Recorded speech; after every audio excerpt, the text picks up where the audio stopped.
dans ses récentes déclarations concernant le conflit russo-ukrainien, le président américain a admis mezza voce qu'il a merdé, quoi. Excusez l'expression familière, hein. Euh, voilà, qu'il s'est fait rouler dans la farine, hein, Vladimir Poutine. Il faut se rappeler, Vladimir Poutine, c'est un ancien agent du KGB, hein. C'est pas juste quelqu'un qui est comme ça devenu président de la Russie, hein. C'est un ancien agent du KGB, hein, il n'est plus communiste, mais il a cette nostalgie de la Russie conquérante et puissante, hein. Donc, bon, et bon, voilà, et on peut dire que Poutine n'en a cure, voilà, de l'amitié américaine. La Russie ne dépend pas économiquement des États-Unis. La Russie, depuis 10 ans, l'Europe, les États-Unis, l'ONU, je sais pas, mettent des sanctions tous azimuts sur la Russie, hein, et ça ne marche pas.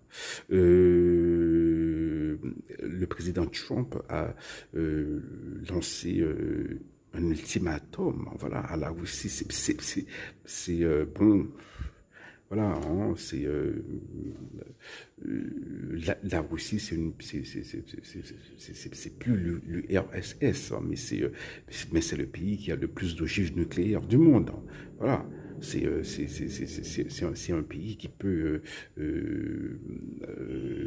du jour au lendemain, devenir une machine de guerre, hein, voilà. Voilà. Imposante, hein, voilà. Et bon, les Américains, bon, ce qu'ils peuvent faire, c'est sanctionner les pays qui font du commerce avec les Russes, hein, voilà. Mais c'est la Chine et l'Inde. L'Inde qui est courtisée de tous, hein. Voilà. L'Inde, c'est le pays le plus peuplé du monde, hein. C'est le plus grand marché du monde, hein. Et la Chine, hein, bon, repartir dans une espèce de guerre commerciale avec la Chine à cause de la Russie, bon, c'est pas trop crédible, hein. Donc, le président américain devra, hein, au cours des 50 jours qui viennent, hein, voilà, concocter une stratégie